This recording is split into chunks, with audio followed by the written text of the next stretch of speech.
Ang dami ng suliranin ng ating bansa, kaya marami na ang nakakalimot sa ating mga mahal na magsasaka.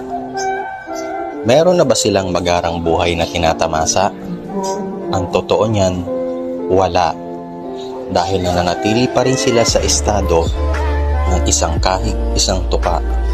At marami sa atin ang hindi nakakakita ng kanilang ambag at sakripisyong ginagawa. Mula sa pagbubungkal ng lupa hanggang sa pagpupunla para lang makapagbigay ng ani at para makakain ka ng tama. Pero sila ay hindi pa rin nabibigyang pansin ng madla dahil sa mataas na presyo ng bilihin para sa kanilang hanap buhay na ginagawa.